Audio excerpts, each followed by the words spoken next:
मी तुम्हाला सांगतो, जे खरोखर भाजपचे जे जुने पदाधिकारी आहेत, कार्यकर्ते आहेत, त्यांनी खरोखर आमचं निष्ठेने काम केलं. पण ही जी टोळी आहे आणि यांचे जे कोण भाई, बाई जे आहेत, यांनी जे केलं आहे ना कारस्थान, हे चुकीचं आहे. हे महायुतीच्या अगेन्स्ट काम केलेलं आहे. समाधान सरवणकर यांनी त्यांच्या पराभवाचा खापर हे भारतीय जनता पार्टीच्या काही कार्यकर्त्यांवरती फोडला आहे आणि त्यांनी असा देखील आरोप केला आहे की निवडणुकीच्या काळामध्ये काही व्हॉट्सॲप चॅट हे व्हायरल होत होते.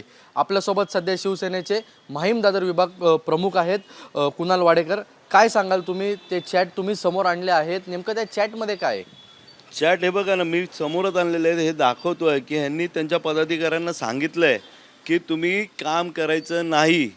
हे काय, मी तुम्हाला सांगतो, जे खरोखर भाजपचे जे जुने पदाधिकारी आहेत, कार्यकर्ते आहेत, त्यांनी खरोखर आमचं निष्ठेने काम केलं. पण ही जी टोळी आहे आणि यांचे जे कोण भाई, बाई जे आहेत, यांनी जे केलं आहे ना कारस्थान, हे चुकीचं आहे. हे महायुतीच्या अगेन्स्ट काम केलेलं आहे.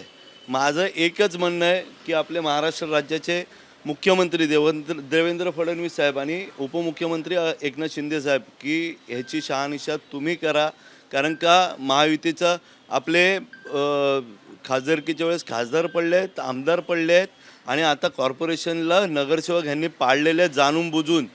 ह्याचं कारण काय आणि ह्याच्यावर मी महाराष्ट्र प्रदेशाध्यक्ष रवींद्र चव्हाण ह्यांनाही मी तुमच्या मार्फतच विचारतोय की तुम्ही यांच्यावर कारवाई करणार आहेत की नाही करणार आहेत. कारण का ह्या गोष्टी चुकीच्या घडतात. माझा या गोष्टीला विरोध आहे आणि निषेध आहे. यावरती काही चॅट तुम्ही जे दाखवताय त्यावरती नावं देखील आहेत. ती नावं तुम्ही सांगू शकता का? म्हणजे हे बघा ना, हे समोरच आहे नाव. कोणी पाठवलेलं आहे, हे कोणी चॅट करतं आहे, मला काय बोलायची गरज नाही. हे बघा, हे काय आहे, अजून काय बोलायचं? आणि हे आमच्या विरोधात सायबर क्राईमला कंप्लेंट करणार काय? ह्यांनी केलं त्याच्यावरच आम्ही बोलतोय. आम्हाला काय दुसरं बोलायची गरज नाही. हे जगाच्या ह्या विधानसभेत ह्या जगाच्या समोर आलेलं आहे की ह्यांनी काय काय खाल्लं आहे ते. आम्हाला जास्त काय बोलायचं नाही.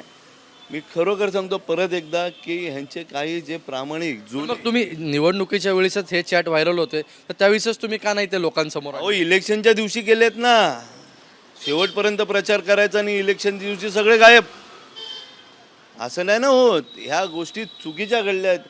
आणि ह्यांना काय करायचं आहे? ह्यांना काय परत आता विधानसभेला ह्यांचा उमेदवार उभा करायचा आहे? महायुतीत राहतात ना, महायुतीच्या सारखे प्रामाणिक राहा. ह्यांना फक्त ह्यांचं हे करायचं आहे. मला हे काय, ह्याच्यात दुसरं काही नाही. पण मला एवढं सांगायचं की ह्यांच्यावर ह्यांचे काय पदाधिकारी आणि ह्यांचे जे वरिष्ठ काय कारवाई करत आहेत आणि ह्यांना निलंबित करून ह्यांना घरी बसवायला. मी तर खरं सांगेन, ह्यांना कुठच्या पक्षात पण घेऊ नका. हे असे पैसे खाऊन फिरणारी टोळी आहे ही. यांना उभं पण करू नका.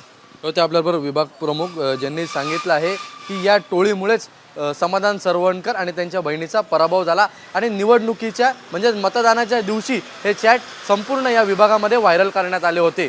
कॅमेरामन अजित कदमसह ईशान देशमुख, एबीपी माझा, मुंबई. एबीपी माझा, उघडा डोळे बघा नीट.